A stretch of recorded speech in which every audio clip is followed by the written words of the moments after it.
Saya merenung dan bertanya di dalam hati, apakah saya pernah melakukan kerugian terhadap negara?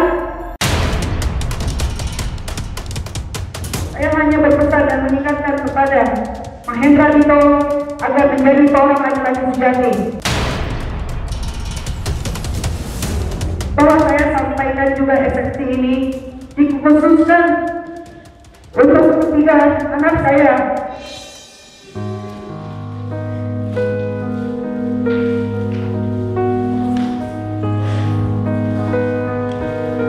Saya ucapkan jangan takut untuk tetap suarakan keadilan walau langit akan runtuh.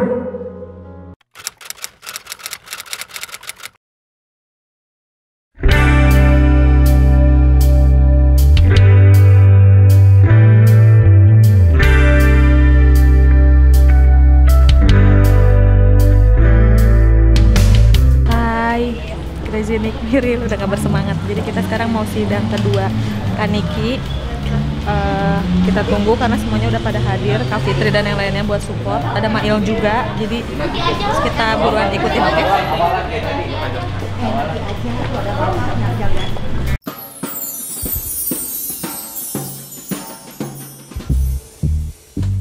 Halo Nikita Mirzani Mawardi, bagaimana hari ini? Pasti bahagia dong, aku datang menemani kamu setelah ditangkap aku nggak ada, sidang pertama aku nggak ada, tapi insya Allah hari ini dan seterusnya aku akan hadir bersama supporting Nikita Mirzani, Zanza, si wanita tangguh di Indonesia. Yes, kita selalu support Niki ya. Nah, ada ini nih Neng Dinar yang walaupun diam-diam hanya dia loh yang selalu nanya, kakak, Kak Niki apa kabar? Kak Niki kumaha damang gitu, nuhun loh Neng. Iya, aku ke nomornya Niki tas testos. Kan kalau aktif apa dia apa namanya udah keluar apa belum kayak gitu. Pokoknya buat kalian nonton terus buat penghasilannya Kaniki, walaupun Kaniki di dalam kan maksudnya tetap ada YouTube-nya, tetap ada skincare-nya tuh pada dibeli guys.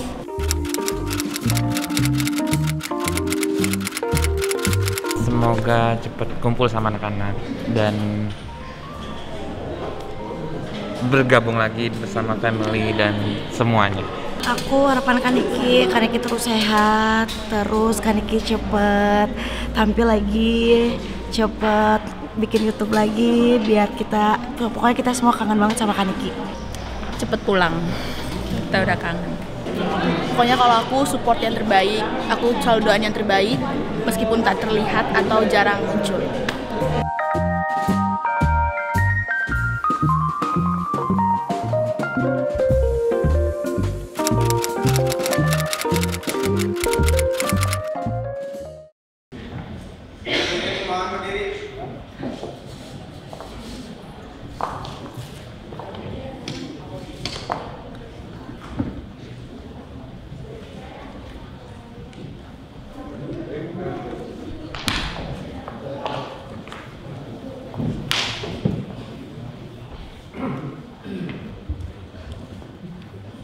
Sidang perkara pidana nomor 850/2022/Pengadilan Negeri Serang atas nama terdakwa Nikita Mirzani binti almarhum Mawati dinyatakan dibuka dan terbuka umum.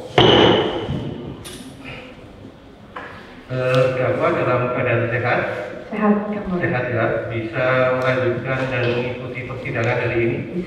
Bisa ya.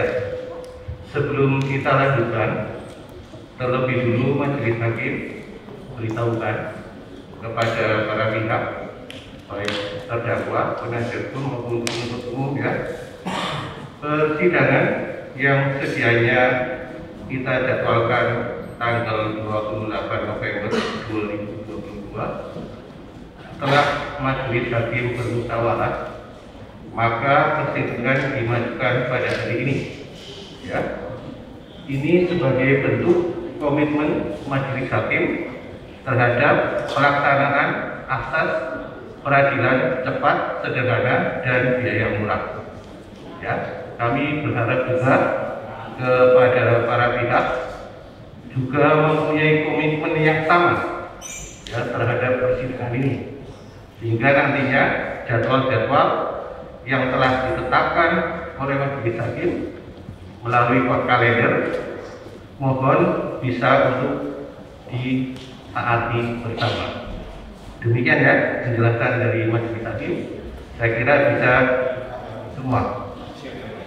Jadi mohon tetap tertib, tetap menjaga protokol kesehatan.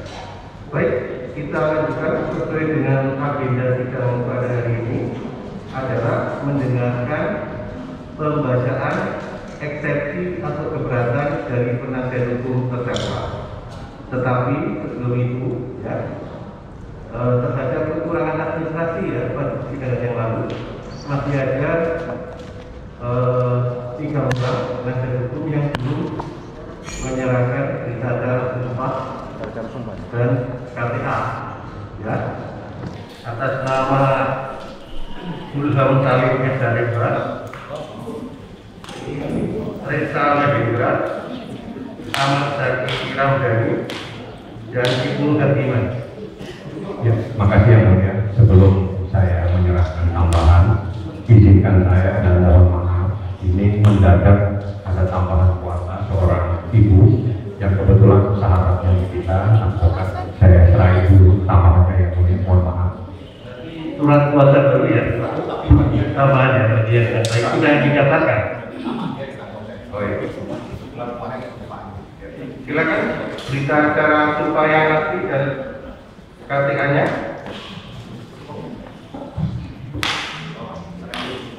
Ya, fotokopinya ya. Ada? Belum ya? Ya.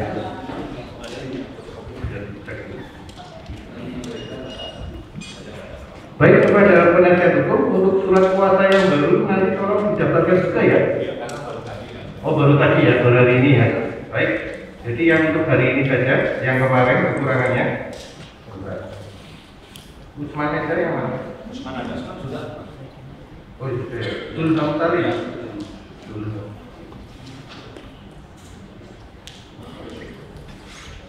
Reka Mahendra.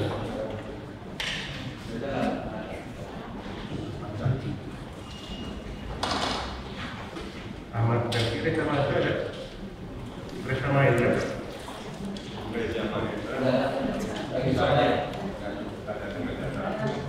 Fotokopinya ada di bawah. Tapi nanti tetap dilengkapi ya. Nanti bukan. Itu tinggal. Tapi tetap di apa? Serahkan ya. Nanti saya lengkapi. Baik, nanti kekurangannya ya diserahkan kepada panitera pengganti ya, karena majelis hakim sudah melihat aslinya. Dan untuk surat kuasa yang baru nanti tolong didaftarkan dulu ya. Baik, kita lanjutkan. Apakah sudah siap untuk dibacakan? Ini tadi untuk keberatan dari penasihat hukum. Oke, makasih majelis hakim yang mulia. Saya mohon maaf, ini mendadak terdakwa mempunyai keinginan membacakan eksepsi secara pribadi karena dia selama di tahanan mempunyai banyak waktu untuk membuat eksepsi. Saya diberi kesempatan terlebih dahulu terdakwa untuk membacakan nota keberatan. Silakan. Ya, sebentar ya. Jadi eksepsinya ada 2 ya, eksepsi dari terdakwa sendiri dan eksepsi juga dari penasihat hukum terdakwa ya. Baik, ada kopiannya, biar bisa kita baca bersama-sama.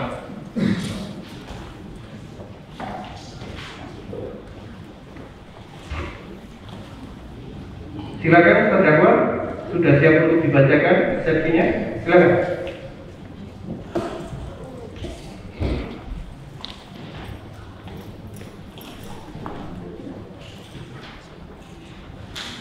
Cek. Bismillahirrahmanirrahim. Assalamualaikum warahmatullahi wabarakatuh.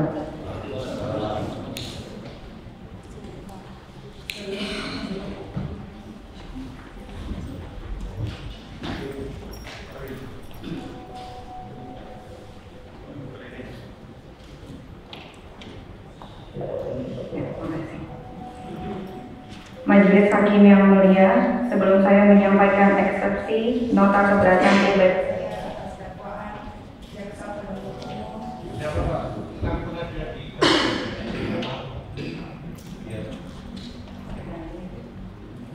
Sebelumnya saya menyampaikan eksepsi nota keberatan pribadi saya atas dakwaan jaksa penuntut umum. Maka terlebih dahulu saya mengingatkan diri saya khususnya dan umumnya kepada majelis hakim yang mulia, kepada pengacara saya yang saya banggakan, yang selalu setia untuk membela dan memperjuangkan hak-hak saya sebagai terdakwa, jaksa penuntut umum yang terhormat, segenap para pecinta keadilan, serta para sahabat-sahabat tinggi dan sahabat media massa dan insan pers, ketahuilah bahwasanya salah satu nama Allah Subhanahu wa Ta'ala adalah Al-Ad, yang artinya Maha Adil. Allah Subhanahu wa Ta'ala yang Maha Adil memerintahkan segenap umat manusia untuk bersikap dan berbuat adil, serta selalu menegakkan keadilan sebagaimana termaksud dalam kitab suci Al-Quran. An-Nahl ayat 90, sesungguhnya Allah memerintahkan berlaku adil dan berbuat kebajikan. An-Nisa ayat 58, dan apabila kalian menetapkan hukum di antara manusia, maka tetapkanlah hukum dengan adil. Al-Maidah ayat 42, jika kamu memutuskan perkara di antara mereka, maka putuskanlah dengan adil. Sesungguhnya Allah menyukai orang-orang adil. Al-An ayat 152, dan apabila kamu berkata, maka adillah walaupun terdapat kerabat atau orang dekat. Dan Allah Subhanahu wa Ta'ala Maha Adil mengharamkan kezaliman atas zatnya dan atas segenap umat manusia.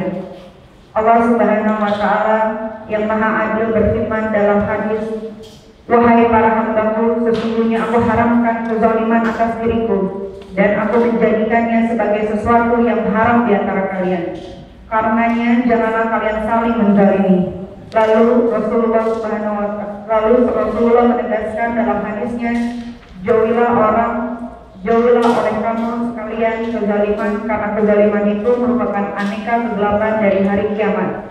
Majelis hakim yang mulia, sebelum saya memberikan eksepsi nota keberatan atas dakwaan yang telah dibacakan pada persidangan hari Senin tanggal 14 November 2022, bahwa saya sebagai terdakwa diberikan hak oleh KUHP untuk menyampaikan nota keberatan atau eksepsi ini, maka izinkanlah saya menjelaskan terlebih dahulu atas persoalan yang terjadi saat ini yang telah menimpa diri saya sehingga saya disidangkan di hadapan majelis hakim yang mulia. Majelis hakim yang mulia, bahwa dengan ini saya tegaskan jelas apa yang saya utarakan pada postingan saya di Instagram bukan dimaksudkan untuk menghina atau mencemarkan nama baik pelapor Mahendra Dito. Namun postingan itu saya maksudkan untuk para aparat kepolisian yang harus bersikap adil terhadap semua perkara pidana dan setiap laporan korban tindak pidana. Hal ini sebagaimana yang telah dibenarkan oleh jaksa penuntut umum di dalam dakwaannya, bahwa saya hanya menghimbau aparat kepolisian. Majelis hakim yang mulia, dalam sidang yang sangat mulia ini, saya ingin menjelaskan apa yang saya alami merupakan sebuah perbuatan dan tindakan zalim dari pelapor Mahendra Dito yang membuat laporan yang mengada-ngada. Kepolisian Polres Serang Kota yang zalim dengan sewenang-wenangnya menjadikan saya tersangka, dan jaksa penuntut umum yang melakukan dakwaan zalim kepada saya dan selanjutnya melakukan penahanan dengan alasan yang sangat tidak logis dan sangat lucu.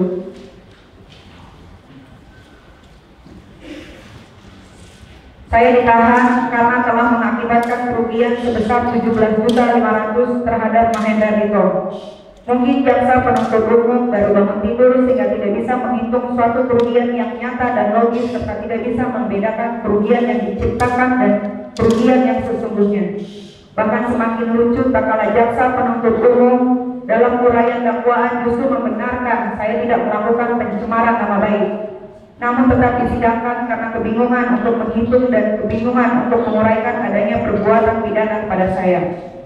Majelis hakim yang mulia, berikut ini saya sampaikan keberatan saya yang merupakan bagian yang tidak terpisahkan dan merupakan satu kesatuan dengan nota keberatan yang dibuat dan dibacakan oleh penasihat hukum saya untuk membuktikan bahwa saya tidak melakukan tindak pidana pencemaran nama baik sebagaimana dakwaan zalim yang didakwakan oleh oleh jaksa penuntut umum kepada saya sebagai berikut.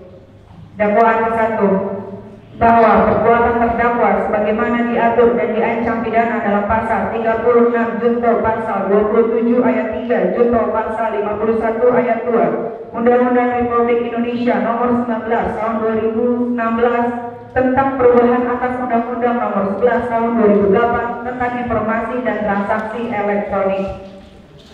Atau dakwaan kedua, bahwa perbuatan terdakwa sebagaimana diatur dan diancam pidana dalam pasal 20 ayat 3 junto pasal 45 ayat 3 Undang-Undang Republik Indonesia nomor 19 tahun 2016 tentang perubahan Undang-Undang nomor 11 tahun 2008 tentang informasi dan transaksi elektronik.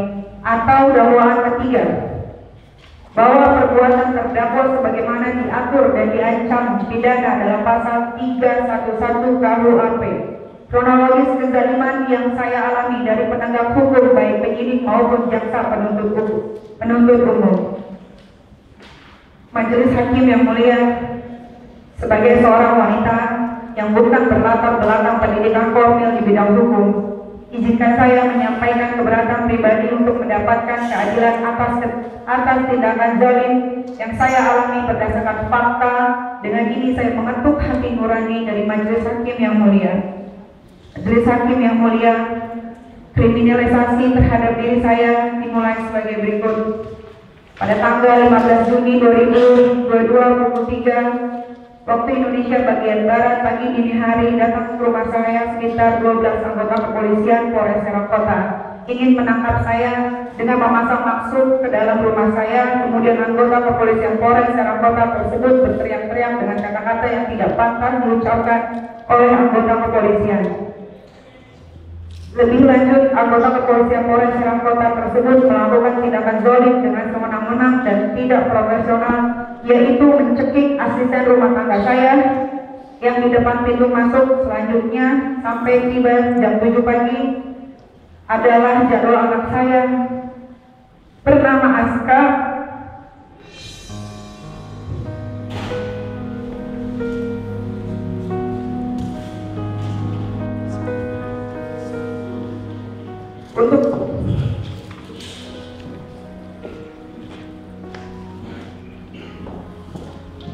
untuk pergi belajar ke sekolah. Pada saat sudah bersiap-siap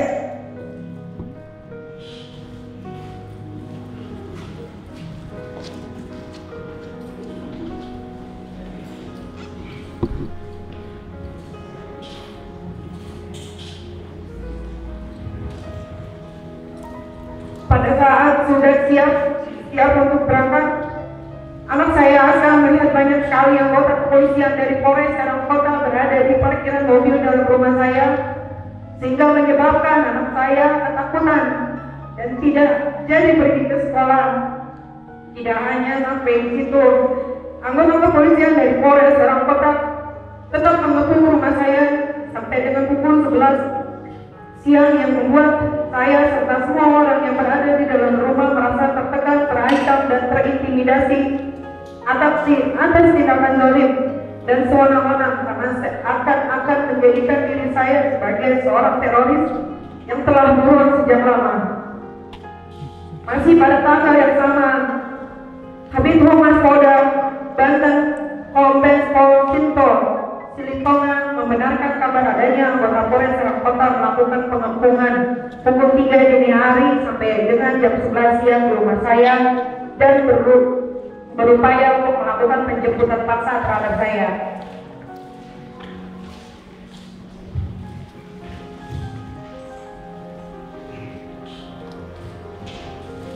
Mengutip kalimat Kabid Humas Polda Banten, jadi benar penyidik Satreskrim Polres Serang Kota berada di depan kediaman NM Nikita Mirzani untuk menindaklanjuti laporan polisi. Status laporan itu sudah naik ke penyidik sehingga Nikita perlu dijemput paksa lantaran 13 kali pemanggilan yang dilayangkan yang bersangkutan tidak kooperatif dengan tidak datang untuk pemeriksaan terkait pelanggaran Undang-Undang ITE yang dilaporkan oleh Manindra Dito. Wah, luar biasa sekali menjelaskan seakan-akan ada 13 panggilan terhadap saya dalam kurun waktu 1 bulan. Majelis Hakim yang mulia, Kemudian pada tanggal 14 Juli 2022 pukul 11.34 waktu Indonesia bagian Barat, kembali datang lagi anggota dari Kepolisian Polres Serang Kota melakukan penggerebekan di rumah saya, Jalan Perdana nomor 8 RT 7 RW 5 Kelurahan Petukangan Selatan, Kecamatan Pesanggerahan, Jakarta Selatan. Pada saat itu dilakukan penggerebekan oleh anggota Kepolisian Serang Kota. Saat itu saya sedang tidak berada di rumah karena saya sedang bekerja. Yang ada di rumah saya tersebut adalah asisten rumah tangga saya, anak-anak saya, dan adik saya. Pada saat itu ada yang kurang sehat. Lebih dari 12 anggota Kepolisian Serang Kota yang masuk secara paksa ke dalam rumah saya. Yang mana anggota Kepolisian Serang Kota tersebut sudah diberitahu oleh ART saya bahwa saya sedang tidak ada di rumah namun sedang syuting. Bahwa anggota Kepolisian Serang Kota tersebut tetap tidak memperdulikan ucapan asisten rumah tangga saya yang mengatakan bahwa saya sedang tidak ada di rumah. Anggota Kepolisian Polres Serang Kota tersebut tetap memaksa dan menerobos ke dalam rumah saya dengan dalih hanya mau ambil barang bukti.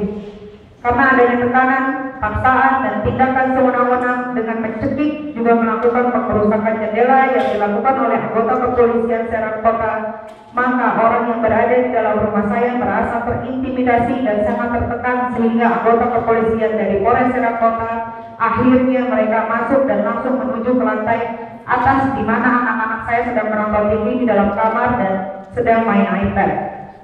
Bahwa kemudian dengan sewenang-wenang anggota Kepolisian Polres Serang Kota membuka dan membongkar semua isi lemari pribadi saya, lalu masuk ke kamar mandi untuk melakukan penggeledahan secara paksa. Dan pada akhirnya anggota kepolisian dari Polres Serang Kota tersebut mengambil secara paksa iPad yang sedang dimainkan oleh anak saya. Anggota Kepolisian Serang Kota tersebut berdalih dengan penuh intimidasi mengatakan kepada anak saya bahwa iPad tersebut merupakan barang bukti yang harus diambil. Karena merasa takut akan kedatangan anggota Kepolisian Serang Kota tersebut, maka anak saya yang perempuan berkata dan berteriak sambil menangis dengan penuh rasa takut, "Tolong Pak Polisi, iPad saya jangan diambil." Namun anggota Kepolisian Serang Kota tetap mengambil iPad tersebut secara paksa di depan ketiga anak saya. Bahwa dalam kejadian pengambilan secara paksa iPad tersebut, salah satu anggota Kepolisian Serang Kota melakukan tindakan penganiayaan terhadap anak saya yang pertama, yaitu dengan mencubit dan mendorongnya yang menyebabkan anak saya yang pertama serta anak saya yang kedua dan ketiga mengalami trauma psikologis dan ketakutan yang teramat sangat hingga saat ini akibat tindakan penganiayaan, intimidasi yang dilakukan oleh anggota Kepolisian Serang Kota. Namun kejadian dan perbuatan yang dilakukan oleh anggota Kepolisian Serang Kota di dalam rumah saya telah terekam CCTV dan direkam juga oleh teman saya yang sedang berada di rumah. Tidak hanya itu, adik saya bernama Lintang yang sedang sakit pun juga mendapatkan intimidasi dan diancam oleh anggota Kepolisian Serang Kota tersebut bahwa adik saya tersebut akan ikut di penjara. Majelis Hakim yang mulia, bahwa tindakan zalim terhadap saya yang dilakukan oleh anggota Polres Serang Kota tidak berhenti sampai di situ. Pada tanggal 21 Juli 2022, saat saya dan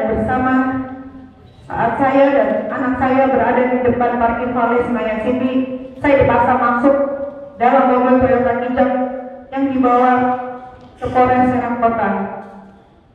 Hal tersebut tidak ubahnya memposisikan saya sebagai buronan teroris, karena penjemputan paksa ini dilakukan oleh anggota Kepolisian Serang Kota di depan anak saya dan di depan umum. Hal itu membuat anak saya menangis kencang, menarik tangan saya agar tidak ikut masuk ke dalam mobil anggota kepolisian dari Polres Serang Kota. Karena perbuatan zalim, sewenang-wenang dan ketidakprofesionalan yang dilakukan oleh anggota kepolisian Polres Serang Kota kepada diri saya, mulai dari melakukan pengepungan rumah saya dari pukul 3 sampai dengan pukul 11 siang, mencekik ART saya, merusak jendela rumah saya, melakukan ancaman dan intimidasi terhadap adik saya, melakukan penganiayaan terhadap anak saya yang menjadikan anak saya trauma hingga saat ini. Kemudian pada tanggal 22 Juni 2022, saya membuat laporan ke Propam Mabes Polri dan dari surat pemberitahuan hasil penyidikan Propam SP2HP nomor B-11-4-2/WAS2.4/2022 pada tanggal 18 Juli 2022 pada pokoknya menyatakan 1.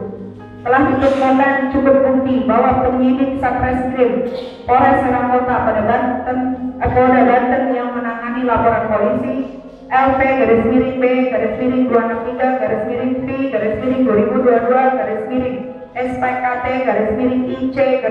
Polresta Serang Kota tanggal 16 Mei 2022 telah melanggar peraturan Kapolri nomor 7 tahun 2022 tentang kode etik profesional Polri dan Komisi Etik Polri. 2. Laporan saya ke Divpropam Mabes Polri dilimpahkan ke Divpropam Polda Banten bahwa sampai saat ini tidak ada tindak lanjut atas laporan saya yang dilimpahkan ke Divpropam Polda Banten. Yang saya rasakan sebagai warga negara yang membutuhkan perlindungan hukum adalah percuma ada visi Kapolri presisi dan percuma melapor ke Propam karena tidak ada kepastian hukum, seperti jeruk makan jeruk dan seakan-akan proses hukum dilakukan dengan cara tebang pilih karena laporan saya tidak ditindaklanjuti sampai sekarang. Hal tersebut sangat jauh berbeda dari laporan pelapor Mahendra Dito terhadap saya yang dilaporkan ke Polres Serang Kota yang merupakan wilayah hukum Polda Banten. Apakah ada kedekatan dengan oknum di Banten? Karena hanya dalam 1 bulan atas laporan pelapor terhadap diri saya, laporan pelapor tersebut langsung diproses dan ditangani secara kilat dengan dalih telah 3 kali melakukan pemanggilan kepada saya, dan laporan pelapor dengan cepat ditingkatkan ke penyidikan. Dari laporan pelapor tersebut, anggota kepolisian Serang Kota seakan menjadikan diri saya seorang buronan teroris yang paling dicari di negara ini. Bahwa karena tidak ada tindak lanjut dari Divpropam Polda Banten atas laporan saya, dengan ini dari suara hati yang paling dalam dan demi tegaknya hukum dan kedudukan yang sama di mata hukum, saya meminta kepada Bapak Kapolri,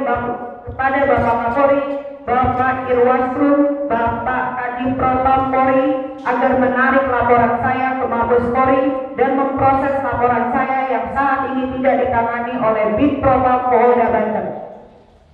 Bahwa tidak ada seorang pun yang kebal hukum atas setiap perbuatannya yang memang telah melanggar aturan. Seorang jenderal bintang 2 pun tidak disangkakan dan terbukti melanggar perbuatan dan melakukan tindak pidana dan melanggar etik profesi, tetapi proses hukum dan dihentikan sebagai anggota Polri. Sekali lagi dari hati saya yang paling dalam, saya memohon dan meminta kepada Bapak Menko Polhukam Profesor Dr. Haji Muhammad Mahmudin SH, MIP, Bapak Kapolri Jenderal Polisi Dr. Andes Listio Sigit Prabowo, MSI, Bapak Irwasum Komjen Pol Dr. Andes Agung Budi Marioto, MSI, Bapak Kadifropam Polri Irjen Pol Dr. Andes Syahragiantono, MSI, agar melihat masalah yang saya hadapi ini dengan penuh perhatian serius. Hitam ya hitam, putih ya putih, tidak ada abu-abu. Karena permasalahan ini berhubungan dengan komitmen Bapak Kapolri untuk menjadikan polisi yang bermartabat dan rumah bagi pencari perlindungan hukum. Agar selanjutnya tidak ada oknum aparat kepolisian Republik Indonesia yang menyalahgunakan kekuasaan dan kewenangannya. Majelis Hakim yang mulia, pada kesempatan ini izinkan saya menyampaikan informasi di mana berdasarkan sumber berita online bahwa pelapor Mahendra Dito juga pernah diperiksa KPK sebagai saksi terkait kasus mantan sekretaris MA yaitu Nur Hadi. Untuk itu mohon KPK membuka kembali permasalahan tersebut. Saya meminta KPK membuka kembali oknum-oknum yang terlibat dalam kasus mafia hukum terpidana Nur Hadi. Saya meminta KPK tidak boleh kalah dengan mafia hukum yang terkait dengan tindak pidana mantan sekretaris MA Nur Hadi. Majelis Hakim yang mulia, selanjutnya kezaliman yang terjadi kepada saya berawal ketika saya mendapatkan kiriman postingan berupa informasi dari mantan kru private jet pelapor yakni saudara Mahendra Dito mengenai jual beli private jet pada bulan Mei 2020 jenis Hawker 4000 registrasi N349AJ, Track USA. Terkait data dan informasi tentang siapa yang menginformasikan, saya bisa memberikan informasi tersebut kepada Komisi Pemberantasan Korupsi atau KPK karena saya memiliki informasi tersebut. Karena itu saya sangat siap kapan saja diperiksa Komisi Pemberantasan Korupsi untuk membuka masalah jual beli private jet jenis Hawker 4000 registrasi N349AJ, Track USA. Bersama ini juga saya mohon kepada Komisi Pemberantasan Korupsi atau KPK untuk memberikan perlindungan kepada saya dan kepada orang yang memberikan informasi tersebut. Bahwa kemudian berdasarkan informasi yang saya terima, sekali lagi patut diduga perbuatan zalim pelapor yakni saudara Dito Mahendra. Tidak hanya sampai di situ, berdasarkan informasi yang saya terima bahwa pelapor Mahendra Dito tidak membayarkan gaji kepada kru pesawat private jet selama 6,5 bulan, terhitung sampai informasi tersebut saya terima. Lebih lanjut, pelapor saudara Dito memiliki hutang sebesar 800 juta lebih kepada Ground Handling KB, Karisma Halim. Majelis Hakim yang mulia, bahwa saya didakwa telah mencemarkan nama baik Dito Mahendra karena saya telah memposting kejadian adanya pelaporan security yang dipukul oleh Mahendra Dito yang dimana laporannya ada di Polsek Mampang Perapatan. Setelah memperhatikan berkas perkara bahwa terbukti memang benar adanya laporan polisi atas nama Mahendra Dito yang dilaporkan di Polsek Mampang Perapatan, secara yuridis apa yang saya posting itu adalah benar adanya, bukan fitnah dan juga bukan pencemaran nama baik. Maka logika hukum apa yang dipergunakan oleh jaksa penuntut umum menyatakan dan mendakwa saya telah melakukan pencemaran nama baik dan fitnah yang dimana saya memposting dengan maksud dan tujuan untuk menghimbau aparat kepolisian agar bertindak adil dan memproses laporan tersebut. Apalagi yang menjadi korban penganiayaan adalah rakyat kecil, yaitu seorang security. Majelis Hakim yang mulia, saya didakwa dengan dakwaan ke-1, jaksa penuntut umum. Saya didakwa melanggar pasal 36 junto pasal 27 ayat 3, junto pasal 51 ayat 2 Undang-Undang Republik Indonesia nomor 19 tahun 2016 tentang perubahan atas Undang-Undang nomor 11 tahun 2008 tentang informasi dan transaksi elektronik. Dakwaan kedua, jaksa penuntut umum, saya didakwa melanggar pasal 27 ayat 3 junto pasal 45 ayat 3 Undang-Undang Republik Indonesia nomor 19 tahun 2016 tentang perubahan atas Undang-Undang nomor 11 tahun 2008 tentang informasi dan transaksi elektronik. Atau dakwaan ketiga, jaksa penuntut umum, saya didakwa dalam pasal 311 KUHP. Majelis Hakim yang mulia, terkait dengan dakwaan ke-1 atau kedua atau ketiga yang telah diuraikan oleh jaksa penuntut umum, terbukti uraian jaksa penuntut umum menguraikan peristiwa hukum yang kontradiktif, di mana di satu sisi menyatakan ada perbuatan pencemaran nama baik, namun di dalam uraian dakwaan jaksa penuntut umum menyatakan bahwa itu bukan suatu perbuatan pencemaran nama baik. Yang mana postingan saya yang saya posting di Instagram story menggunakan kalimat diduga melakukan penyekapan dan pemukulan secara sadis ke mantan supir bus sawah kepada kepolisian Indonesia harus adil dalam menangani kasus sadis ini. Dengan demikian bahwa jaksa penuntut umum membenarkan itu bukanlah sebuah tuduhan, namun itu masih dugaan, artinya secara yuridis bukan tuduhan sehingga bukan pula menjadi fitnah atau pencemaran nama baik. Maka secara yuridis apa yang saya lakukan bukanlah bentuk pencemaran nama baik dan fitnah, melainkan merupakan dugaan ada perbuatan yang dilakukan oleh pelapor. Dan laporan sampai saat ini diproses oleh penyidik di Polres Metro Jakarta Selatan. Untuk itu mohon Bapak Kapolres Metro Jakarta Selatan jangan menjadikan laporan tindak pidana perampasan kemerdekaan terkesan berputar-putar seperti bola.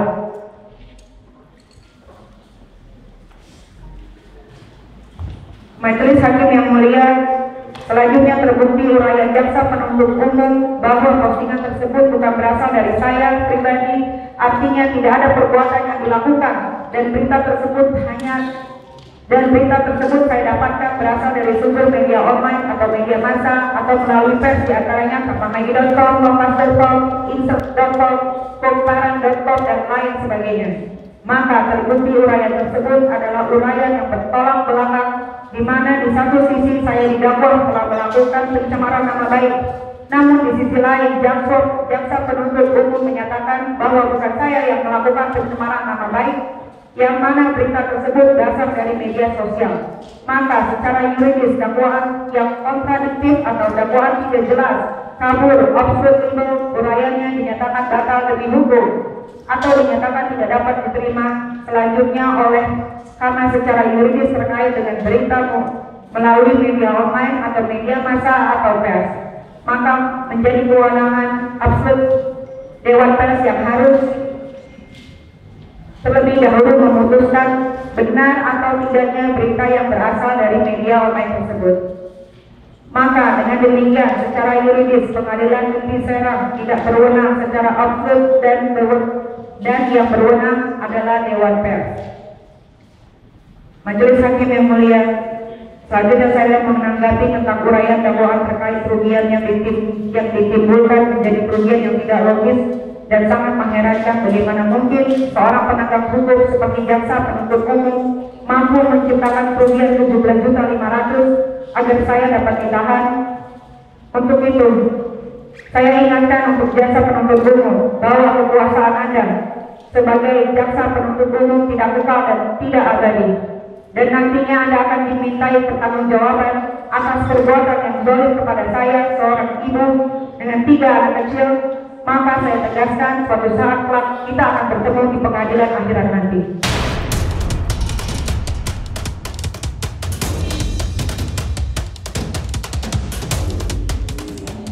Dengan ini, saya tegaskan, saya diadili di persidangan ini, begitupun juga akan ada saatnya semua manusia diminta pertanggungjawabannya di hadapan Allah Subhanahu wa Ta'ala. Majelis Hakim yang mulia, rekan-rekan media, para sahabat saya yang saya cintai, yang selalu mendukung dan selalu memberikan support kepada saya. Dengan ini saya menyatakan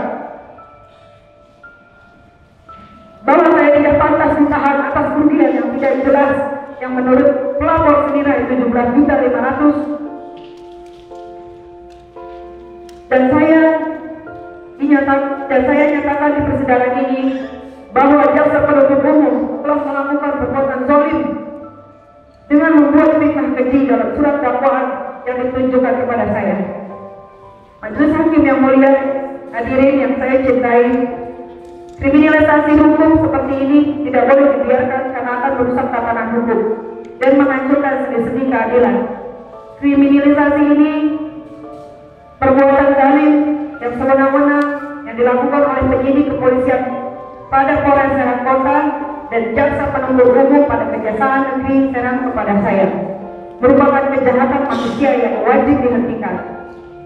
Sangat ironis, potret dari penegak hukum di negeri ini, saya yang hanya seorang perempuan yang lemah dijadikan target begitu masifnya tindakan zalim dari penyidik kepolisian pada Polres Serang dan jaksa penuntut umum karena bersikukuh ingin menjadikan saya tersangka dan dapat menahan saya. Hanya karena sindiran yang saya buat di instastory agar para penegak hukum harus berbuat dan bersikap adil. Di dalam jeruji besi, saya merenung dan bertanya di dalam hati, apakah saya pernah melakukan kerugian terhadap negara? Kedua, apakah saya pernah melakukan aksi teror terhadap negara? Tiga, apakah saya pernah melakukan perusakan fasilitas negara? Majelis Hakim yang mulia, sebelum eksepsi ini saya akhiri, saya hanya berpesan dan mengingatkan kepada Mahendra Dito agar menjadi seorang laki-laki sejati. Jangan meneror seorang perempuan seperti saya dengan mengirimi karangan bunga, mengirimi orang-orang hitam yang tidak saya kenal, menakut-nakuti saya dan anak saya, manajer saya, serta sahabat-sahabat terdekat saya. Dan informasi teror ini sudah diakui oleh pengacara dari Mahendra Dito yang bernama Diki, bahwa semua teror-teror itu dilakukan oleh Sugiarto. Majelis Hakim yang mulia, berdasarkan uraian tersebut di atas, dengan ini saya selaku terdakwa memohon Majelis Hakim yang mulia berkenan memutuskan menyatakan bahwa surat dakwaan jaksa penuntut umum nomor register perkara PDM 1981/SRG/10/2020 tanggal 4 November 2022 batal demi hukum atau menyatakan tidak dapat diterima dan dinyatakan tidak sah. 2. Memerintahkan jaksa penuntut umum untuk mengeluarkan terdakwa Nikita Mirzani dari rumah tahanan kelas 2B Kota Serang. Majelis Hakim yang mulia, bahwa saya sampaikan juga eksepsi ini dikhususkan untuk ketiga anak saya.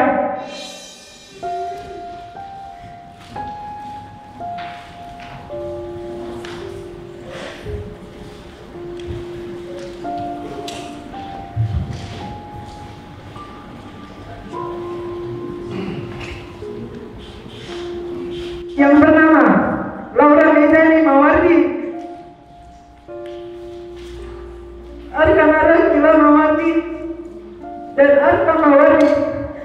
Bahwa percayalah, Mami bukanlah seorang pelaku teroris, Mimi bukanlah pelaku pembunuhan, Mimi juga bukan gembong narkoba, tapi Mimi diperlakukan seperti penjahat yang sangat berbahaya untuk negara Republik Indonesia. Tapi Mimi yakin kebenaran tidak bisa dikalahkan. Sekali lagi, saya ucapkan jangan takut untuk tetap suarakan keadilan walau langit akan runtuh.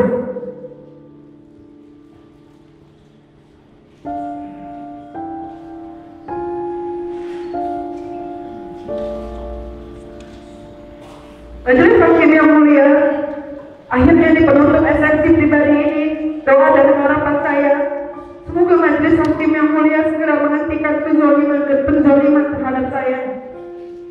Semoga Majelis Hakim yang mulia diberikan kekuatan oleh Allah Subhanahu wa Ta'ala untuk menegakkan keadilan dan menyayangkan kezaliman serta menjadi garda terdepan dalam menjaga tatanan hukum di Indonesia, agar tidak dirusak oleh mafia hukum manapun serta menumbangkan semua tirai kezaliman. Majelis Hakim yang mulia, saya meminta dari hati yang paling dalam agar dalam putusan telah menghentikan proses hukum yang zalim terhadap saya, serta membebaskan saya demi terpenuhnya rasa keadilan, sekaligus menyelamatkan tatanan hukum dan seni-seni keadilan di negeri ini. Terakhir, izin saya membacakan salah satu kutipan ayat Al-Quran pada surat Al-Maidah. Ya ayyuhallazina amanu kunna qawaminna lillahi yushara abil istiwala yazlimanukum yasna'anu qaymin al-ala bilu idilu huwa aqrabu littaqwa wattaqullaha innallaha khabirun bimma ta'malun. Artinya, hai orang-orang yang beriman, hendaklah kamu jadi orang-orang yang selalu menegakkan kebenaran karena Allah, menjadi saksi dengan adil dan janganlah kebencianmu terhadap satu kaum atau golongan mendorong kamu untuk berlaku tidak adil.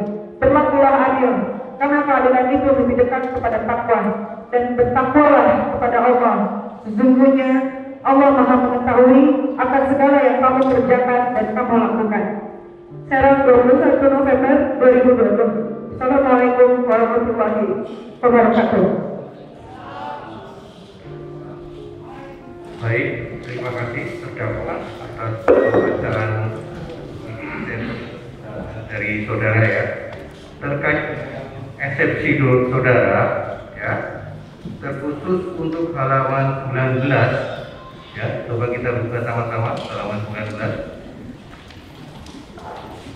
Tadi kalau tidak salah dengar ya, saudara sempat mengucapkan sebuah nama ya, sedangkan di eksepsi saudara hanya menyebutkan inisial. Majelis Hakim akan tanyakan manakah yang akan digunakan dalam eksepsi saudara. Yang saya bacakan yang mulia. Yang dibacakan tadi Ya. sempat saudara menyebutkan nama ya. Ya. Baik, kalau begitu silakan di Renpoy.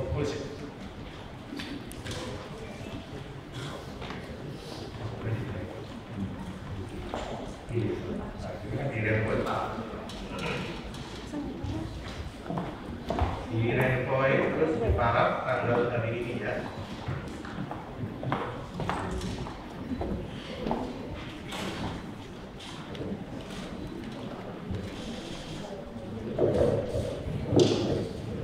Yang benar yang mana? Diganti. Itu ya benar. Boleh. Dari jaksa juga.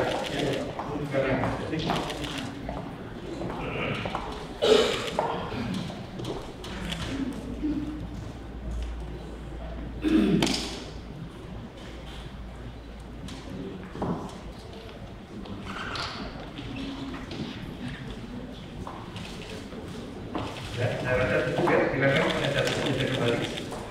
Jadi begitu ya, terdakwa ya, eksepsi dari saudara sudah akan diterima oleh majelis hakim. Sekarang giliran eksepsi dari penasihat hukum terdakwa. Sudah siap untuk dibaca kali ini ya? Baik, silakan diberikan terlebih dulu. Nah, ini asli.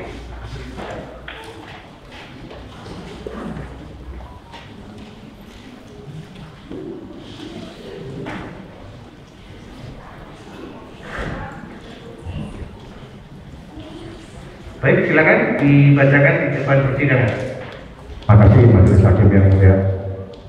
Nota keberatan eksepsi terhadap surat dakwaan jaksa penuntut umum nomor perkara WDM 1981/SRG/10/2022 atas nama terdakwa Nikita Mirzani binti almarhum Mawardi. Kepada yang terhormat majelis hakim yang mulia yang memeriksa dan mengadili perkara nomor 853/Pit/Sus/2022 PN Serang di Pengadilan Negeri Serang. Dengan hormat, sehubungan dengan adanya surat dakwaan jaksa penuntut umum nomor register perkara PDM dan seterusnya atas nama terdakwa Nikita Mirzani binti almarhum Mawardi, tepat tanggal lahir, umur, jenis kelamin dan seterusnya kami anggap terbacakan. Saya langsung pendahuluan majelis hakim yang mulia. Sebelum kami menguraikan secara yuridis alasan tentang nota keberatan eksepsi dalam perkara aku, izinkanlah terlebih dahulu kami menyampaikan ayat-ayat yang terkandung dalam Al-Quran tentang kewajiban menegakkan kebenaran dan keadilan baik terhadap diri sendiri maupun terhadap orang lain.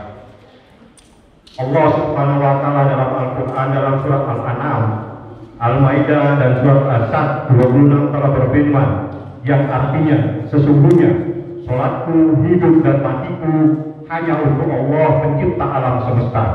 Tiada sekutu baginya, demikian itulah yang diperintahkan kepadaku dan aku adalah orang yang pertama-tama menyerahkan diri kepada Allah.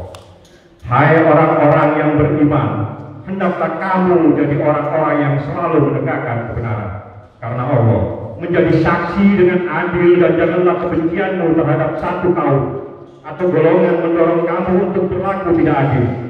Berlaku adillah, karena keadilan itu lebih dekat kepada takwa, dan bertakwalah kepada Allah. Sesungguhnya Allah Maha mengetahui akan segala yang kamu kerjakan dan lakukan. Wahai Daud, sesungguhnya engkau kami jadikan sebagai khalifah di bumi, maka berilah keputusan perkara di antara manusia secara adil, dan janganlah engkau mengikuti hawa nafsu sehingga akan menyesatkan engkau dari jalan Allah Subhanahu wa Ta'ala. Sesungguhnya orang-orang yang sesat dari jalan Allah akan mendapatkan azab yang berat disebabkan karena mereka merupakan hari perhitungan. Bahwa kami tim penasihat hukum terdakwa Nikita Mirzani binti almarhum Mawardi telah membuka pembacaan nota keberatan eksepsi ini dengan mengutip ayat suci Al-Quran. Surat yang pertama merupakan pedoman dan landasan atas seluruh aktivitas hidup kita sebagai umat muslim selaku manusia yang hidup di muka bumi ini, dan surat berikutnya adalah merupakan kewajiban manusia selaku makhluk hidup untuk berbuat adil serta menegakkan keadilan dan kebenaran, baik kebenaran dan keadilan terhadap diri sendiri maupun terhadap orang lain.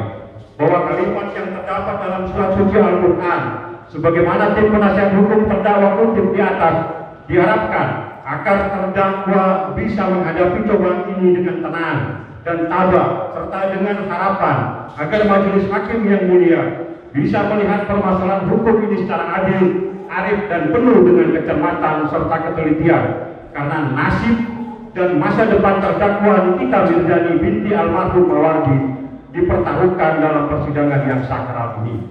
Saat ini duduk di hadapan kita semua seorang wanita bernama Nikita Mirzani binti almarhum Mawardi, seorang wanita yang harus berjuang mencari nafkah untuk kebutuhan dirinya dan juga harus berjuang untuk membesarkan serta untuk menghidupi ketiga orang anak-anaknya yang masih kecil-kecil, bernama Laura Rizani Mawardi, Askara Kila Mawardi, Arkana Mawardi, serta membantu menghidupi sanak keluarganya yang lain. Majelis hakim yang mulia, perkara yang sedang dialami oleh terdakwa Nikita Mirzani binti almarhum Mawardi saat ini sejatinya murni bukan merupakan perkara pidana, karena setelah mendengar pembacaan surat dakwaan dari jaksa penuntut umum, ternyata banyak sekali hal-hal yang dicantumkan oleh jaksa penuntut umum dalam surat dakwaannya di luar dari konteks hukum pidana. Jaksa penuntut umum menguraikan perbuatan terdakwa yang sama sekali tidak masuk dalam tindak pidana pencemaran nama baik. Bahkan jaksa penuntut umum mengakui apa yang dilakukan oleh terdakwa itu bukanlah suatu bentuk pencemaran nama baik, melainkan bentuk himbauan, serta bukan pula satu perbuatan menuduh atau memfitnah seseorang, karena kalimat yang digunakan oleh terdakwa ialah dugaan. Sehingga terkesan perkara ini dipaksakan agar jaksa penuntut umum bisa mewakili perasaan korban yang cenderung lebih mengedepankan rasa sakit hati daripada proses penegakan hukum yang sebagaimana mestinya. Untuk itu kami selaku tim penasihat hukum terdakwa berharap agar majelis hakim yang mulia juga tidak terbawa suasana dan perasaan jaksa penuntut umum yang lebih mengedepankan rasa sakit hati dalam melakukan penegakan hukum.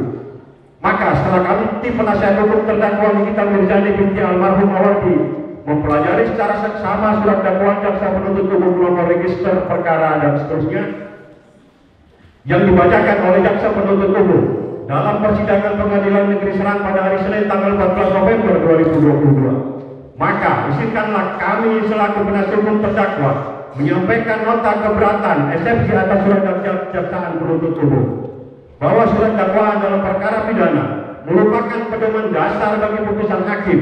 Sebagai dasar dari keseluruhan proses pidana, surat dakwaan selain harus memuat syarat formil dan material seperti yang dimaksud dalam pasal 143 ayat 2 juga harus disusun, dirumuskan secara lengkap, cermat, jelas dan tepat dalam menguraikan perbuatan-perbuatan yang dituduhkan yang mana telah dilakukan oleh terdakwa sesuai rumusan delik yang mengancam perbuatan itu dengan hukuman pidana. Jadi dalam surat dakwaan tidak boleh lupa akan salah satu unsur-unsur dari delik pidana yang didakwakan tersebut. Maka karena jaksa penuntut umum lupa atau tidak menguraikan secara jelas dan lengkap serta tidak mencantumkan dalam salah satu unsur delik pidana saja, menyebabkan surat dakwaan batal demi hukum seperti yang ditegaskan dalam pasal 143 ayat 3 KUHP. Bahwa menurut pasal 143 ayat 3 KUHP dengan tegas menyatakan bahwa tidak dipenuhi syarat-syarat material surat dakwaan menjadi batal demi hukum. Karena pentingnya peranan surat dakwaan dalam proses acara pidana, maka penyusunan surat dakwaan menuntut tanggung jawab yuridis sebagaimana ditentukan dalam pasal 143 ayat 3 KUHP.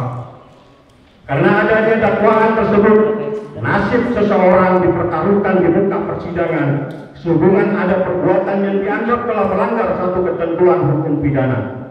Bahwa dalam hubungan dengan ketentuan tersebut di atas, maka bersama ini kami selaku penasihat hukum terdakwa Nikita Mirzani binti almarhum Mawardi akan menyampaikan nota keberatan eksepsi atas surat dakwaan jaksa penuntut umum yang selengkapnya akan kami uraikan di bawah ini. Bahwa terdakwa Nikita Mirzani binti almarhum Mawardi didakwa dengan dakwaan alternatif sebagaimana terbukti dengan adanya dakwaan jaksa penuntut umum, yakni dakwaan ke-1 kami anggap terbacakan uraiannya yang mulia.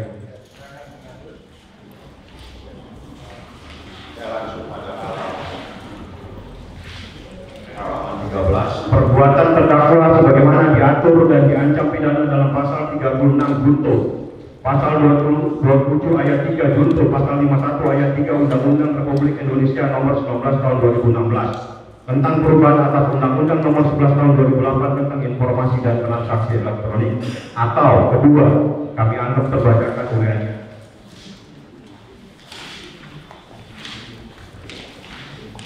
Langsung pada halaman 18 yang mulia. Perbuatan terdakwa sebagaimana diatur dan diancam pidana dalam pasal 27 ayat 3 junto pasal 45 ayat 3 Undang-Undang Republik Indonesia nomor 19 tahun 2016 tentang perubahan atas Undang-Undang nomor 11 tahun 2008 tentang informasi dan transaksi elektronik, atau ketiga, uraiannya kami anggap terbacakan.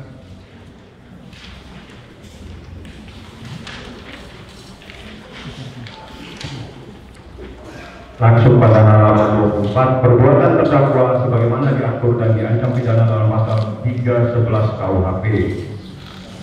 Setelah membaca, mencermati, dan meneliti surat dakwaan jaksa penuntut umum, maka kami tim penasihat hukum terdakwa menyampaikan nota keberatan atau eksepsi atas surat dakwaan nomor register perkara PDM 1981-SFG-10/2022 tanggal 04 November 2022 yang akan kami uraikan sebagai berikut.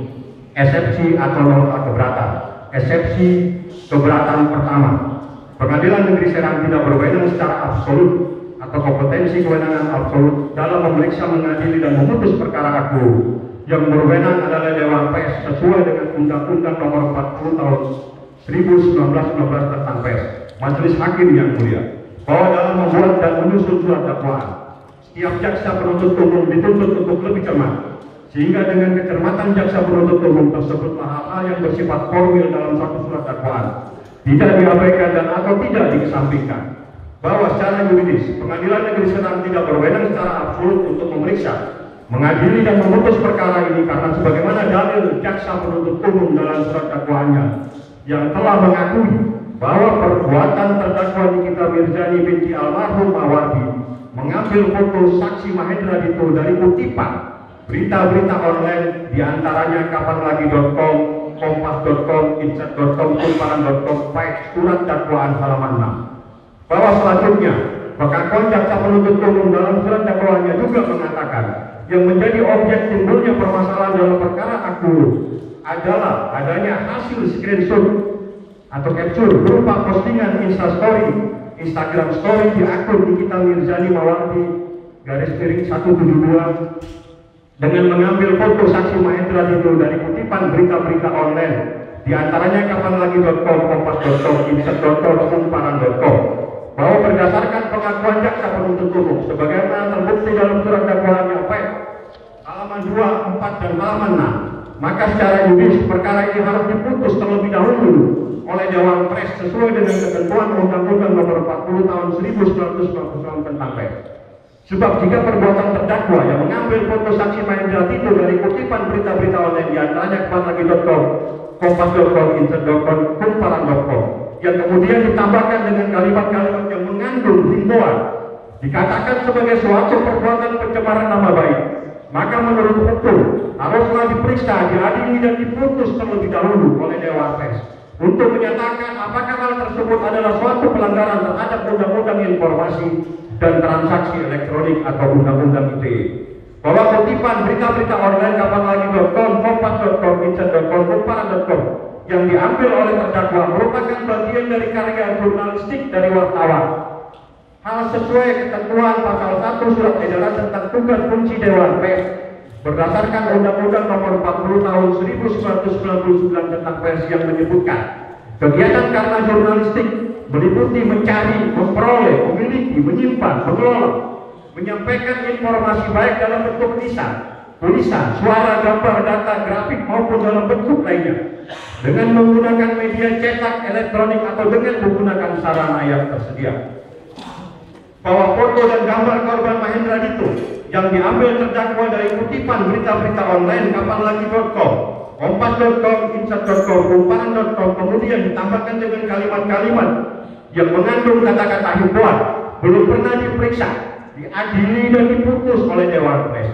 Jika foto dan gambar korban Mahendra Tito yang diambil terdakwa dari kutipan berita-berita online kapanlagi.com, kompas.com, incet.com, kumparan.com disimpulkan sebagai suatu perbuatan pencemaran nama baik, maka secara juridis wartawan-wartawan yang menerbitkan kutipan berita-berita online kapanlagi.com, kompas.com, incet.com, kumparan.com haruslah diadukan terlebih dahulu oleh korban Mahendra Tito ke Dewan Pers sesuai dengan ketentuan pasal 5 Surat Edaran tentang tugas dan fungsi Dewan Pers. Atau berita yang diposting kembali oleh terdakwa seharusnya diuji terlebih dahulu oleh Dewan Pers tentang berita yang diposting yang diposting kembali oleh terdakwa Nikita Mirzani binti almarhum Mawardi. Namun karena sangat bersemangat untuk mengadili terdakwa, jaksa penuntut umum lupa bahwa permasalahan ini berawal dari berita online yang diposting kembali oleh terdakwa. Namun jaksa main P21 saja tanpa memerintahkan dan memberikan petunjuk untuk memeriksa yang memposting pertama kali berita online tersebut. Padahal ada kewenangan absolut yang melekat pada Dewan Pers atas proses postingan yang dilakukan oleh wartawan yang diposting kembali oleh terdakwa. Bahwa berdasarkan uraian-uraian dan analisa juridis sebagaimana di atas, oleh karena kutipan berita-berita online kapanlagi.com, kompas.com, incet.com, kumparan.com yang diambil dan diposting oleh terdakwa menggunakan akun Instagram Nikita Mirzani Mawardi _172 _172 belum pernah diperiksa, diputus dan dinyatakan oleh Dewan Pers sebagai suatu berita yang memenuhi syarat sebagai berita perbuatan pencemaran nama baik dan fitnah dan atau sebagai perbuatan yang melanggar hukum. Maka dengan demikian Pengadilan Negeri Serang tidak berwenang secara absolut untuk memeriksa, mengadili dan memutus perkara pencemaran nama baik dan fitnah ini terkait dengan adanya postingan yang diambil dari kutipan berita-berita online kapanlagi.com, kompas.com, incet.com, kumparan.com. Berita ini sepanjang belum ada keputusan dari Dewan Pers.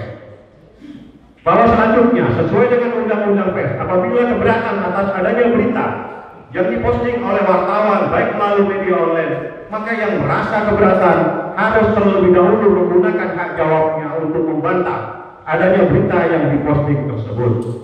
Oleh karena permasalahan pencemaran nama baik dan fitnah merupakan perkara yang terkait dengan adanya berita yang diposting di media online dan diposting kembali oleh terdakwa, maka kewenangan absolut untuk menilai dan memeriksa atas kebenaran berita tersebut merupakan kewenangan absolut Dewan Pers dan bukan menjadi kewenangan Pengadilan Negeri Serang untuk memeriksa dan mengadili berita yang dihasilkan oleh postingan media online. Maka secara juridis majelis hakim haruslah mengabulkan eksepsi penasihat hukum terdakwa dan memutuskan dakwaan jaksa penuntut umum batal terlebih hukum atau setidak-tidaknya dinyatakan surat dakwaan tidak dapat diterima, dan selanjutnya memerintahkan jaksa penuntut umum untuk mengeluarkan terdakwa Nikita Mirzani binti almarhum Mawardi dari rumah tahanan negara. Atau eksepsi keberatan kedua, Pengadilan Negeri Serang tidak berwenang secara relatif, kompetensi atau kewenangan dalam memeriksa, mengadili dan memutus perkara akul. Yang berwenang adalah Pengadilan Negeri Jakarta Selatan, majelis hakim yang mulia. Bahwa dalam membuat surat dakwaan, jaksa penuntut umum tidak bisa terlepas dari hal-hal yang bersifat formil dalam pembuatan suatu surat dakwaan. Pelanggaran-pelanggaran terhadap hal-hal formalitas yang terjadi dapat memuat suatu surat dakwaan menjadi tidak dapat diterima atau batal demi hukum. Bahwa dalam sistem peradilan pidana pada umumnya untuk dapat menentukan apakah Pengadilan Negeri Serang berwenang memeriksa, mengadili dan memutus suatu perkara pidana haruslah mengacu pada lokus dan tempus delicti. Dalam perspektif hukum pidana, pengertian lokus delicti adalah tempat atau lokasi terjadinya tindak pidana, sedangkan tempus delicti adalah waktu terjadinya suatu tindak pidana.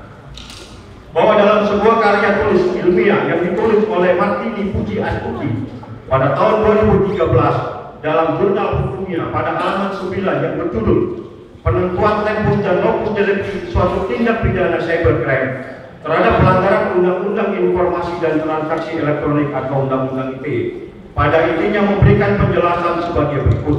Dalam hal terjadi suatu perbuatan pidana cybercrime yang berkaitan terhadap pelanggaran Undang-Undang ITE, maka yang harus dikedepankan dan atau diutamakan untuk penentuan tempus dan locus delicti menggunakan teori-teori yang telah diatur dalam hukum pidana. Adapun teori yang digunakan untuk menentukan tempus dan locus delicti terhadap perbuatan pidana cybercrime yang berkaitan dengan pelanggaran Undang-Undang Informasi dan Transaksi Elektronik atau Undang-Undang ITE, yaitu teori perbuatan material dan teori instrumen atau alat yang dipergunakan. Bahwa lebih lanjut, Martini Buci Astuti dalam karya tulis ilmiahnya menjelaskan penggunaan teori perbuatan material dan teori instrumen atau alat yang dipergunakan. Barometer penggunaannya khususnya dikedepankan dan diutamakan terhadap sebuah kejahatan-kejahatan yang masuk dalam ruang lingkup cybercrime yang kaitannya terhadap pelanggaran Undang-Undang Informasi dan Transaksi Elektronik. Berbeda halnya dengan kejahatan-kejahatan konvensional pada umumnya. Untuk menentukan tempus dan locus delictinya secara yuridis menggunakan teori perbuatan badan atau teori akibat terjadinya tindak pidana. Bahwa setelah melihat, membaca dan mencermati surat dakwaan jaksa penuntut umum, ternyata jaksa penuntut umum mengajukan perkara akuo ke Pengadilan Negeri Serang didasarkan pada adanya teori akibat terjadinya tindak pidana, yang mana menurut jaksa penuntut umum perkara akuo diajukan ke Pengadilan Negeri Serang didasarkan adanya saksi korban Mahendra Dito diberitahukan oleh karyawannya yang sedang berada di kantor PT Bumi Banten Indah, beralamat di lingkungan Cepang Masjid, Kelurahan Cepang, Kecamatan Taktakan, Kota Serang, Provinsi Banten, bahwa jaksa penuntut umum dalam membuat, menyusun dan memasukkan surat dakwaannya ke Pengadilan Negeri Serang menggunakan teori akibat terjadinya tindak pidana. Hal demikian secara yuridis adalah salah dan keliru, sebab perbuatan material yang dilakukan oleh terdakwa Nikita Mirzani binti almarhum Mawardi sebagaimana diketahui adalah perbuatan material yang masuk ke dalam ruang lingkup cybercrime dan erat kaitannya terhadap dugaan pelanggaran Undang-Undang Informasi dan Transaksi Elektronik atau Undang-Undang ITE, serta perbuatan material tersebut dilakukan terdakwa Nikita Mirzani binti almarhum Mawardi di Jalan Perdana nomor 8 RT 007 RW 05 Kelurahan Petukangan Selatan, Kecamatan Pesanggerahan, Jakarta Selatan, yang masuk dalam wilayah hukum Pengadilan Negeri Jakarta Selatan. Sehingga dengan adanya perbuatan material yang dilakukan oleh terdakwa di wilayah Pengadilan Hukum Jakarta Selatan, maka teori tindak pidana yang diterapkan berdasarkan penentuan tempus dan locus delicti suatu tindak pidana cybercrime terhadap pelanggaran Undang-Undang Informasi dan Transaksi Elektronik haruslah menggunakan teori perbuatan material dan teori instrumen atau alat yang dipergunakan. Bahwa selanjutnya untuk menentukan berwenang atau tidaknya Pengadilan Negeri Serang dalam memeriksa, mengadili dan memutus perkara akuo, yakni perkara tindak pidana cybercrime terhadap pelanggaran Undang-Undang Informasi dan Transaksi Elektronik, haruslah dipakai pisau analis dengan menggunakan teori perbuatan material dan teori instrumen atau alat yang dipergunakan. Karena secara yuridis, dengan teori tersebutlah menurut hukum dapat dilihat berwenang atau tidaknya Pengadilan Negeri Serang memeriksa, mengadili dan memutus perkara akuo. Bahwa jika uraian tersebut dihubungkan dengan adanya perbuatan material terdakwa yang melakukan perbuatan mengupload, mentransmisikan, mendistribusikan informasi elektronik berupa gambar menggunakan handphone yang di rumahnya Jalan Perdana nomor 8 RT 007 RW 05 Kelurahan Petukangan Selatan, Kecamatan Pesanggerahan, Jakarta Selatan, dan alat yang digunakan oleh terdakwa berupa HP iPhone 12 Pro Max juga digunakan oleh terdakwa di wilayah hukum Pengadilan Negeri Jakarta Selatan. Sehingga dengan adanya fakta tersebut, maka demi hukum berdasarkan teori perbuatan material dan teori instrumen atau alat yang dipergunakan, Pengadilan Negeri Serang tidak berwenang secara relatif dalam memeriksa, mengadili dan memutus perkara ini. Maka yang berwenang untuk memutus perkara ini adalah Pengadilan Negeri Jakarta Selatan. Bahwa lebih lanjut, jaksa penuntut umum dalam membuat dan menyusun surat dakwaannya dengan melimpahkan perkara akuo ke Pengadilan Negeri Serang berdasarkan adanya ketentuan pasal 84 ayat 2 KUHP. Hal demikian adalah salah dan keliru, sebab perbuatan material yang dilakukan oleh terdakwa adalah merupakan perbuatan material yang erat kaitannya dengan pelanggaran Undang-Undang Informasi dan Transaksi Elektronik. Fakta ini sebagaimana telah diakui dan dibenarkan oleh jaksa penuntut umum dalam surat dakwanya, bahwa jika jaksa penuntut umum mengajukan perkara aku berdasarkan pada adanya ketentuan pasal 84 ayat 2 KUHP, maka secara yuridis semakin membuktikan bahwa Pengadilan Negeri Serang tidak berwenang secara relatif untuk memeriksa, mengadili dan memutus perkara aku. Sebab tindak pidana yang didakwakan terhadap terdakwa Nikita Mirzani binti almarhum Mawardi bukanlah tindak pidana umum. Dalam tindak pidana umum, untuk menentukan berwenang atau tidaknya Pengadilan Negeri Serang memeriksa, mengadili dan memutus perkara aku harus menggunakan pisau analis dari teori perbuatan badan atau teori akibat terjadinya tindak pidana, bukan dilihat dari sebagian besar saksi yang diperiksa bertempat tinggal di daerah hukum Pengadilan Negeri Serang, sebagaimana di dalam uraian surat dakwaan jaksa penuntut umum, bahwa dalam perkara aku jaksa penuntut umum memiliki 10 orang saksi fakta dan 4 orang saksi ahli. Dari 10 orang saksi fakta tersebut, 3 diantaranya berdomisili di wilayah hukum Pengadilan Negeri Serang, sedangkan yang lainnya sebagian besar berdomisili di wilayah hukum Pengadilan Tangerang dan Jakarta Selatan. Jika jaksa penuntut umum menggunakan dasar dan pijakan hukum dengan mengutip ketentuan pasal 84 ayat 2 ke dalam perkara aku, maka hal tersebut tidak relevan dikaitkan dengan perbuatan hukum terdakwa, karena saksi-saksi yang berdomisili di wilayah hukum Pengadilan Negeri Serang adalah satpam yang pada prinsipnya sama sekali tidak mengetahui adanya dugaan tindak pidana. Sebagaimana dalam perkara aku terlihat sangat jelas perbuatan ketidakprofesionalan jaksa penuntut umum yang memaksakan diri dengan memasukkan satpam sebagai saksi yang sama sekali tidak mengetahui persoalan ini, hanya sekedar ingin memenuhi ketentuan pasal 84 ayat 2 agar perkara ini bisa diperiksa, diadili dan disidangkan di Pengadilan Negeri Serang.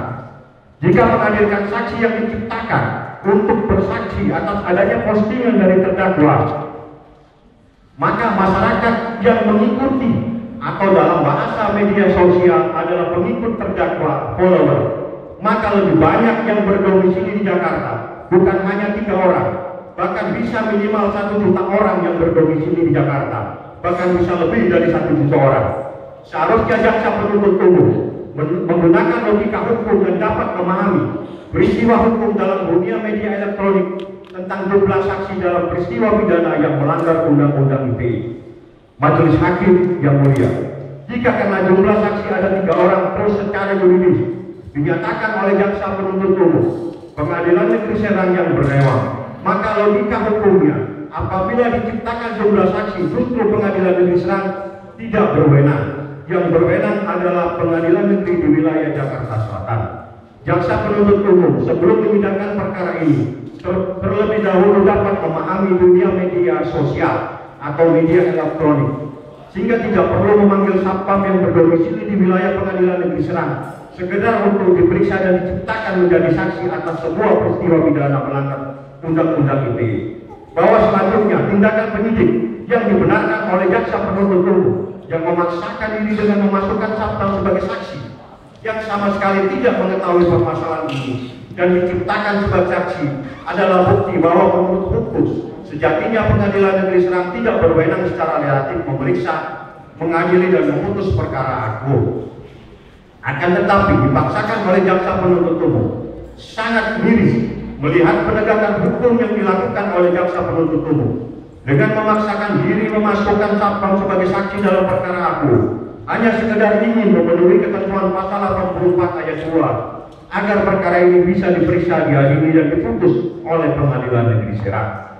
Bahwa bersama ini kami akan kutip pendapat M. Yahya Harahap supaya kita semua paham tentang bagaimana mengukur dan menilai kewenangan pengadilan untuk memeriksa dan mengadili sebuah perkara pidana, bukan menciptakan saksi yang hanya ber-KTP di Serang saja, tapi harus paham pendapat para ahli hukum dan juga pendapat Mahkamah Agung, termasuk teori tentang kewenangan pengadilan secara relatif dalam memutus dan mengadili sebuah perkara pidana yang terjadi di luar wilayah hukum pengadilan tersebut. Bahwa M. Yahya Harahap dalam bukunya yang berjudul Permasalahan dan Penerapan KUHP atas pemeriksaan sidang pengadilan, banding kasasi dan peninjauan kembali pada halaman 96 menjelaskan ada beberapa kriteria yang bisa dipakai pengadilan negeri sebagai tolak ukur untuk menguji kewenangan mengadili perkara yang dilimpahkan oleh jaksa penuntut umum kepadanya. Antara lain, harus melihat tempat lokasi terjadinya tindak pidana, harus melihat waktu terjadinya suatu tindak pidana, harus melihat tempat tinggal tersangka atau terdakwa, harus melihat tempat kediaman sebagian besar saksi yang diperiksa. Bahwa lebih lanjut, M. Jaya Harahap menjelaskan bahwa agar penerapan azas tempat kediaman sebagian besar saksi tinggal sebagaimana diatur dalam pasal 84 ayat 2 KUHP dapat diterapkan, maka terdapat dua syarat yang wajib dipenuhi, yakni terdakwa bertempat tinggal di daerah hukum pengadilan negeri yang sama dengan sebagian besar saksi-saksi. Dua, saksi-saksi yang hendak diperiksa kebanyakan bertempat tinggal atau berdomisili di tempat kediaman hukum. Terakhir, terdakwa diketemukan bahwa berdasarkan uraian sebagaimana di atas, menurut M. Jaya Harahap dalam bukunya menjelaskan jika kedua syarat tersebut di atas telah terpenuhi, maka secara yuridis penerapan azas locus delicti dan azas tempus delicti dapat dikesampingkan. Namun jika kedua syarat tersebut di atas tidak terpenuhi, maka secara yuridis penerapan azas locus delicti dan azas tempus delicti dalam menentukan kewenangan pengadilan negeri mengadili harus diutamakan daripada azas tempat kediaman sebagian besar saksi tinggal. Bahwa jika uraian sebagaimana di atas dihubungkan dengan fakta tentang terdakwa Nikita Mirzani binti almarhum Mawardi tidak bertempat tinggal di wilayah hukum pengadilan negeri Serang yang sama dengan saksi-saksi yang sebagian besar berdomisili di wilayah hukum pengadilan negeri Serang, dan saksi-saksi yang diperiksa semuanya tidak bertempat tinggal atau berdomisili di wilayah hukum tempat terakhir terdakwa ditemukan, yakni di wilayah hukum pengadilan negeri Jakarta Selatan. Maka dengan demikian, secara yuridis penerapan azas pada tempat kediaman sebagian besar saksi-saksi tinggal sebagaimana diatur dalam ketentuan pasal 84 ayat 2 KUHP yang dijadikan dasar oleh jaksa penuntut umum mengajukan perkara ini ke pengadilan negeri Serang adalah tidak tepat, salah dan keliru. Jika dihitung jumlah saksi, maka ada 7 orang saksi yang tidak berdomisili di wilayah hukum pengadilan negeri Serang. Artinya lebih banyak saksi yang tidak berdomisili di wilayah hukum pengadilan negeri. Untuk lebih jelasnya kami sebutkan satu persatu saksi yang tidak berdomisili hukum di wilayah pengadilan negeri Serang. Saksi Mahendra itu domisili Jakarta Selatan. Saksi Herul Husi bin Muhammad Hayat domisili Tangerang. Saksi M. Ahadi Yusuf bin Kamsito domisili Jakarta Selatan. Mulyani binti almarhum Ali domisili Cirebon. Saksi Melisa Ayu binti Muhammad Amin domisili Jakarta Barat. Dea Hanifah Putri berdomisili di Bandung. Saksi Fitri Salfitri berdomisili di Tangerang. Bahkan saksi ahli pun berdomisili di Jakarta, yakni saksi ahli Dr. Bambang Pratama SHMA ahli ITE berdomisili di Jakarta. Ahli Asida Wahyu Asri Putradi ahli bahasa berdomisili di Jakarta. Dr. Effendi Saragi SHMA ahli pidana berdomisili di Jakarta. Jika kita mencoba belajar berhitung, maka ada 7 orang saksi fakta dan 3 orang saksi ahli, yang mana lebih banyak yang tidak berdomisili di wilayah hukum pengadilan negeri Serang. Jika menggunakan logika hukum jaksa penuntut umum, maka lebih banyak yang tidak berdomisili di wilayah hukum pengadilan negeri Serang. Maka sangat beralasan menurut hukum pengadilan negeri Serang tidak berwenang secara relatif memeriksa, mengadili, dan memutus perkara aku. Maka yang berwenang adalah pengadilan negeri Jakarta Selatan, di mana terdakwa berdomisili dan di mana terdakwa melakukan perbuatan lupus berupa postingan atau berita media atas berita media online, yakni di rumah tempat tinggalnya di wilayah hukum pengadilan negeri Jakarta Selatan. Pasal 84 ayat 1 dan ayat 2 KUHP yang menentukan: 1. Pengadilan negeri berwenang mengadili segala perkara mengenai tindak pidana yang dilakukan dalam daerah hukumnya. 2. Pengadilan negeri yang di dalam daerah hukumnya terdakwa bertempat tinggal, berdiam terakhir di tempat diketemukan atau ditahan, hanya berwenang mengadili perkara terdakwa tersebut apabila tempat kediaman sebagian besar saksi yang dipanggil lebih dekat pada tempat pengadilan negeri itu daripada tempat kedudukan pengadilan negeri yang di dalam daerahnya tindak pidana itu dilakukan. Majelis Hakim yang mulia, bahwa secara tegas pasal 84 ayat 2 KUHP menentukan persyaratan secara kumulatif untuk dapatnya pengadilan negeri Serang memeriksa dan mengadili perkara aku. Dalam dakwaan jaksa penuntut umum hanya menyebutkan sebagian besar saksi bertempat tinggal di dalam daerah hukum pengadilan negeri Serang. Hal sebagian besar saksi bertempat tinggal di dalam daerah hukum pengadilan Serang ini hanya merupakan salah satu persyaratan saja. Sedangkan ketentuan pasal 84 ayat 2 KUHP mutlak mensyaratkan dua persyaratan, yakni pengadilan negeri yang di dalam daerah hukumnya terdakwa bertempat tinggal berdiam terakhir di tempat ia ditemukan atau ditahan. Sedangkan di dalam dakwaan JPU tidak jelas menyebutkan tempat terdakwa ditahan, hanya disebutkan penahanan rutan. Sehingga hal ini membuat dakwaan tidak jelas karena JPU tidak secara jelas menentukan lokasi terdakwa ditahan.